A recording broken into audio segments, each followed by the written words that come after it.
What happens when a decorated Black U.S.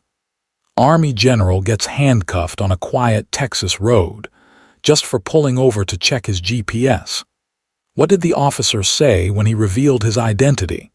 And how did one phone call turn the entire situation upside down? If this story makes you think twice about justice, dignity, and restraint, don't forget to like the video and subscribe to our channel for more. She thought he was just another black man pulled over in the middle of nowhere. But General Malcolm Rhodes was about to remind her, one phone call at a time, that power doesn't always wear a badge. The late afternoon sun beat down on the narrow stretch of Texas Highway 105, casting long shadows from the overgrown pines that lined the roadside. Heat shimmered on the pavement, blurring the horizon, making everything look still, too still. The kind of stillness that holds its breath before something shifts. General Malcolm Rhodes sat alone behind the wheel of a dark gray sedan, engine off, windows down halfway to let in the thick, humid air. No military insignia on his chest, no stars on his shoulders today. Just a simple navy polo shirt tucked neatly into khakis. A folded jacket sat in the backseat, pressed pristine, with a patch that, if looked at closely, bore 3 glinting silver stars. He wasn't in a hurry. He'd driven this road dozens of times. But today, his encrypted GPS was glitching, another routine update gone wrong. So he pulled over, tapped at the screen, and waited. Just 2 minutes, that's all he needed. But the stillness cracked, gravel crunched behind him, and that's when everything began to change. General Malcolm Rhodes had never minded driving alone. In fact, he preferred it. There was something about the rhythm of the road, the whisper of tires over asphalt, the uninterrupted time with his thoughts. Texas Highway 105 stretched quiet and mostly empty through Waller County, weaving between patches of farmland, abandoned gas stations, and stands of stubborn pine. He knew this route like muscle memory. But today, something wasn't right. The GPS screen on the dashboard flickered again, displaying the wrong coordinates before resetting entirely. Military issue, encrypted, supposedly tamper-proof, but even government tech had its bad days. Malcolm exhaled slowly through his nose and guided the sedan onto a gravel pull-off just past an old fence line. The air was hot, pressing in on him like a damp wool blanket. He wiped his brow, fingers steady, and leaned over the center console, tapping at the screen. No signal. He frowned. Remote areas like this didn't always play nice with satellite connections, but it still bothered him. Technology was supposed to work, especially when lives once depended on it. He reached back for his briefcase and paused. The uniform jacket folded neatly behind him hadn't been touched since that morning. 3 silver stars stitched just above the pocket gleamed faintly in the light. He left it there. No need to wear authority on his sleeve when he wasn't on duty. Just 2 minutes to sort this out. Then he'd be on his way. But the sound of gravel shifting behind him changed everything. A sheriff's cruiser had pulled in, quiet as a cat. No siren, no horn, just the flash of red and blue lights reflecting in his rearview mirror. The dust hadn't even settled when the driver's door popped open. Out stepped a tall, broad-shouldered white woman, hair pulled tight into a bun, aviator sunglasses shielding her eyes. Her name tag, though still unreadable, flashed metallic against the sun. She walked with brisk, almost militant steps, hand already resting near her sidearm. No hesitation, no courtesy. She didn't knock gently. She rapped hard on the driver's window, tap, tap, tap, with the rhythm of impatience, not caution. Malcolm lowered the glass halfway. "Afternoon, officer," he said, calm as still water. "What are you doing out here?" She asked, voice clipped and already laced with suspicion. He held up his phone. "Just pulled over to fix my GPS. It's malfunctioning." Her eyes darted past him, scanning the interior briefcase backseat jacket. "Where you headed?" He offered a polite smile. "Back to Fort Cavazos, just correcting my route." Her posture shifted slightly, but her tone remained hard. "This land's private, known area for illegal dumping. I'm gonna need you to step out of the vehicle." "For checking my GPS." Malcolm raised an eyebrow. "You match a profile," she said. "What profile?" She didn't answer. Instead, she unclicked the holster. And Malcolm Rhodes knew this wasn't about GPS. It wasn't about dumping. This was about what she thought she saw and what she refused to believe. Officer Dana Whitaker stood just outside the driver's window, posture rigid, eyes unreadable behind mirrored lenses. The sun glinted off the badge on her chest, but her tone didn't carry the weight of professionalism. It carried power, the kind that comes from years of going unchecked. "I said step out of the vehicle," she repeated, this time sharper. Malcolm Rhodes didn't flinch. He'd heard louder commands on darker nights in places far more dangerous than a back road in rural Texas. His hand stayed visible on the wheel. "I haven't broken any laws," he said evenly. "My GPS malfunctioned and I pulled over to recalibrate, that's all." Whitaker tilted her head slightly, eyes narrowing. "This is a common dump site. People stop here, leave their trash, sometimes worse. You match descriptions we've had before." He let that statement hang in the air a moment. "Descriptions," he repeated, voice calm but laced with steel. "And what exactly do those descriptions say, officer?" She didn't answer. Instead, she stepped back a pace and placed her hand fully on her holstered weapon. "Out. Now." Malcolm sighed quietly and opened the door with slow, deliberate movements. He stepped out, tall and composed, the presence of a man who had once briefed a president and stood beside world leaders. But here, under the unforgiving Texas sun, he was just a black man on the side of the road to her. "I'm complying," he said clearly, "but let me be clear, I've done nothing wrong." "You're being uncooperative." His brow furrowed. "Uncooperative. I've followed every word you've said." Whitaker motioned toward the rear of the car. "Hands on the trunk." He paused. "Ma'am," he said, still steady, "I'm a federal officer. My identification is inside the vehicle." "If you'll allow me to." I said, "Hands on the trunk." The sharpness of her command cracked through the air. Her voice wasn't firm, it was eager. She moved toward him and grabbed his arm before he could finish his sentence. The motion was quick, practiced, but unnecessarily forceful. His palm hit the warm metal of the car as she spun him, kicking his feet apart. He didn't resist. He didn't raise his voice. Instead, he spoke softly. "You're making a mistake." But she wasn't listening. Her jaw was clenched and her breath came fast, not from exertion, but from adrenaline. It wasn't about control of the situation anymore. It was about control of him. From the road, a truck slowed. A woman in the passenger seat rolled down her window just enough to lift her phone.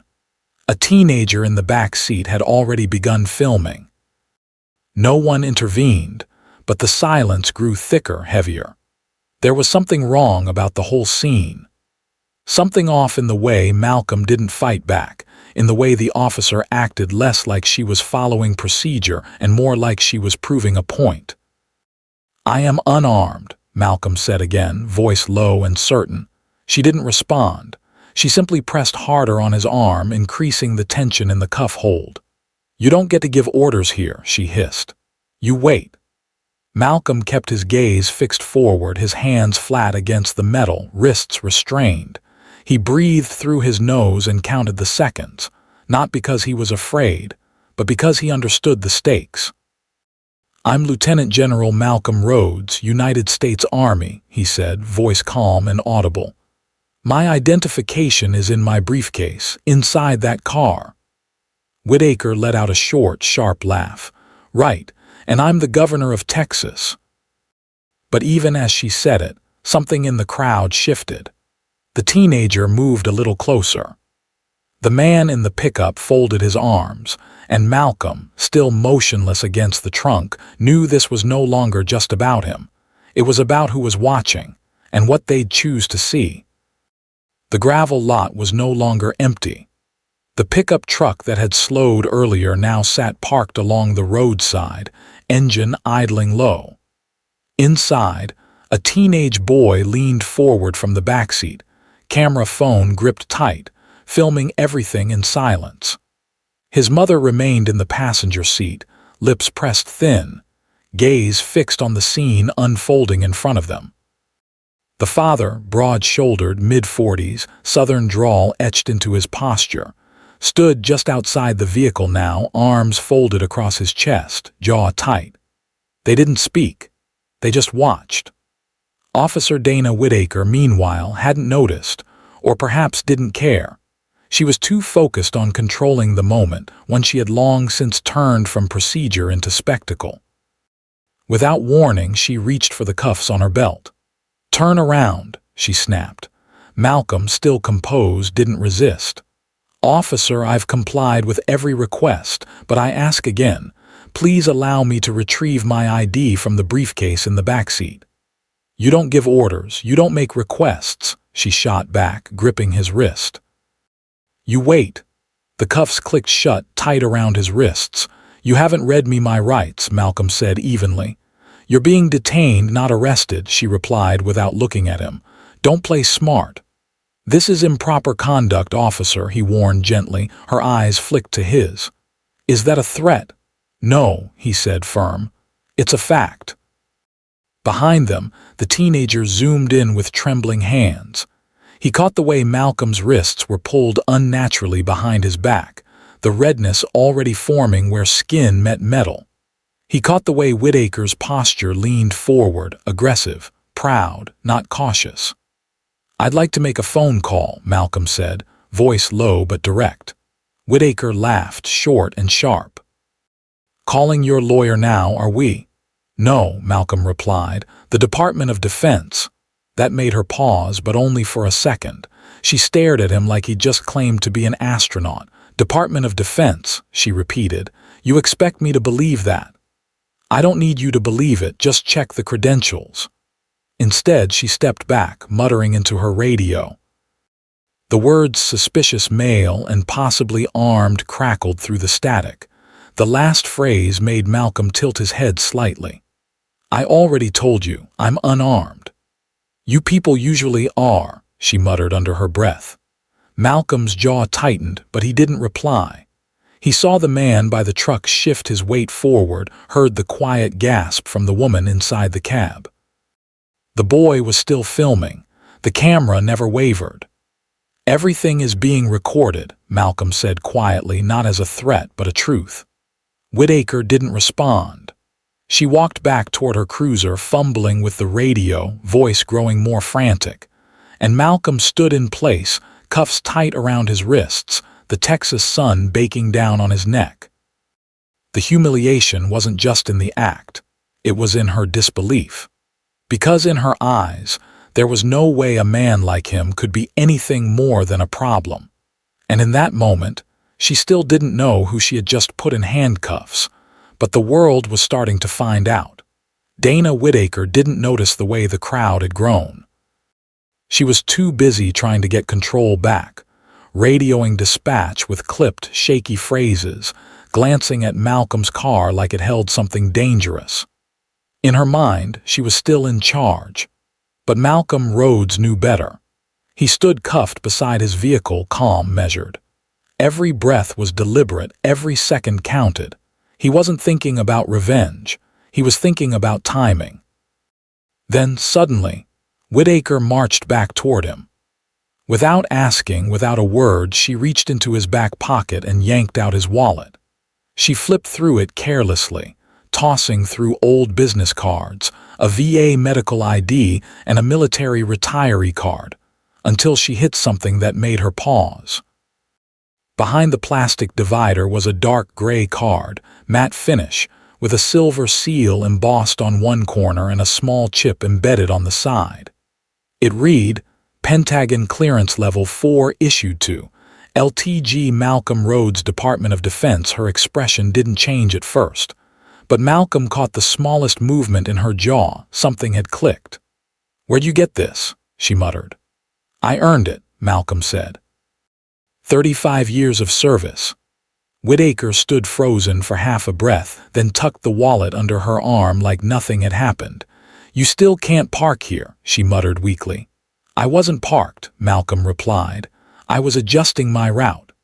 There was no conviction left in her voice. She turned, almost stumbling over her own steps, and returned to the cruiser. Her fingers hovered over the radio mic. "Officer," Malcolm called out, "now that you've seen my credentials, I'd like to make that phone call." She didn't answer, but she didn't stop him either. Deputy Lamar Boyd had just arrived moments earlier, a tall man with a salt and pepper beard and a patient demeanor. He hadn't drawn his weapon. He hadn't said a word yet, but when he stepped closer and saw the ID Whitaker had tossed aside on the seat, his eyebrows lifted. Boyd looked at Malcolm. "Anyone you'd like to call, sir?" "Yes," Malcolm nodded. "One person."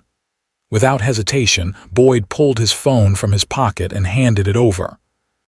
Malcolm sat carefully on the cruiser's backseat, awkward with the cuffs behind him, and dialed a number from memory. It rang once. "Major Kendall speaking." "This is General Malcolm Rhodes," he said calmly. "I am being unlawfully detained in Waller County, Texas. I need immediate verification of my identity and authorization to de-escalate the situation." There was a pause. "Are you secure?" Kendall asked. "For now," Malcolm replied. "Multiple civilians are recording. Officer failed to follow protocol. I need Pentagon liaison contact initiated immediately." "Understood. Stay on the line." A soft click. A second voice came on, firm, direct. "This is Commander Reeves. General Rhodes, we're tracking your coordinates now. We've pulled your vehicle registration and military tags. Local authorities will be contacted within 10 minutes. "Thank you," Malcolm replied. When the call ended, he handed the phone back to Deputy Boyd. Then the road grew quiet again, too quiet, until the sound of wheels on gravel broke through. 3 unmarked black SUVs pulled up in perfect sequence. No lights, no sirens, just silent authority. Their tinted windows absorbed the Texas sun like a warning. The doors opened in sync. Out stepped 2 men in dark suits, earpieces barely visible. And behind them, a third figure in full military dress uniform, Colonel Errol Gaines, commanding presence, eyes sharp, voice clipped. He walked past the crowd, past Boyd, straight to the back of the cruiser and opened the door himself. "Sir," he said, standing tall. "Are you all right?" Malcolm nodded. "Fine, just bruised pride. We've got it from here." Gaines turned to Whitaker, who stood stiffly near her cruiser, face pale. "Do you know who that man is?" he asked. "He didn't give me proper ID until you had it in your hand. That's a 3-star general you put in cuffs." Her lips parted to respond, but no words came. "I suggest you don't say another word," Gaines said coldly. Then, turning to Boyd, he added, "Deputy, she's to be placed on immediate administrative leave. Collect her badge and weapon." Boyd hesitated only a second, then stepped forward. Whitaker's hands trembled as she removed her badge and sidearm. She placed them silently into Boyd's open palm, her face flushed, not from heat but from something else. She had started this with authority. But now she stood with nothing, just a uniform, a memory, and too many eyes watching. The video was less than 3 minutes long. Grainy footage from a teenager's phone, shaky in places but clear enough to see the cuffs, the silence, the steady dignity of a man who never raised his voice. By nightfall, it had been shared over 50,000 times. By morning, it had crossed 2 million views and was airing on every major network across the country. 3-star general handcuffed on Texas road by rogue officer. Veteran humiliated despite showing ID. Power misused. Com exposed it. The Reardon family, the ones who filmed it, never asked for credit. But when reporters came calling, the boy, Miles, said only, "I didn't know who he was, but I knew it wasn't right." The impact was immediate. Waller County's Sheriff's Office released a sterile press statement. "We are aware of the incident involving Officer Dana Whitaker and a motorist. The matter is under internal investigation." But it wasn't enough. Veterans showed up first, men and women in uniform, standing silently in front of the courthouse, holding pictures of Malcolm Rhodes in combat zones, in command briefings, and shaking hands with presidents. Then came the educators, the pastors, the high school students. Not shouting, just present, peaceful, purposeful. By week's end, the department had no choice. Dana Whitaker was officially terminated for excessive use of force, failure to follow protocol, and abuse of authority. Her name would no longer appear on a badge. As for General Malcolm Rhodes, he made no public statement. He didn't file a lawsuit. He gave no interviews, turned down every request for a media appearance. He returned quietly to Fort Cavazos and resumed his duties.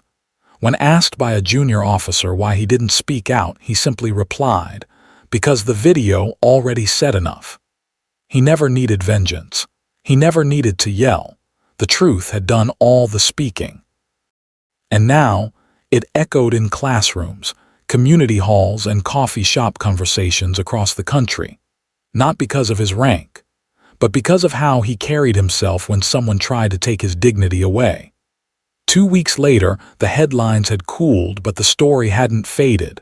It had traveled into classrooms, sermon pulpits, and small-town barbershops, not as outrage, but as reflection. At Fort Cavazos, life had returned to routine. Morning drills, strategic briefings, cadets preparing for the weight of the world. And in one quiet auditorium, a group of young officers sat straighter as General Malcolm Rhodes stepped to the front of the room. He wasn't wearing full regalia that day. No stars gleamed on his shoulders, no rows of medals weighed down his chest. Just a dark dress shirt, sleeves rolled, collar open, simple, direct. He didn't speak loudly, he didn't need to. "You wear this uniform with honor," he began, his voice calm, steady. "But some will still only see your skin. They won't see the service, the sacrifice, the years you gave. They'll only see what they want to see." He paused, letting the truth settle in the room like dust in sunlight. "Stand tall anyway. Power," he continued, "isn't how loud you shout. It's how steady you stand when no one believes you, when they doubt your worth or question your presence or try to reduce you to something less than you are." A hand in the back went up. "How did you stay calm, sir?" Rhodes gave a faint smile. "Because my life wasn't in that moment. It was in everything that came before it." The room stayed silent, not from discipline, but from respect. Because in the end, it wasn't the uniform that proved who Malcolm Rhodes was. It was how he stood still while the world watched, and how truth, recorded quietly on a phone, shouted louder than any siren ever could.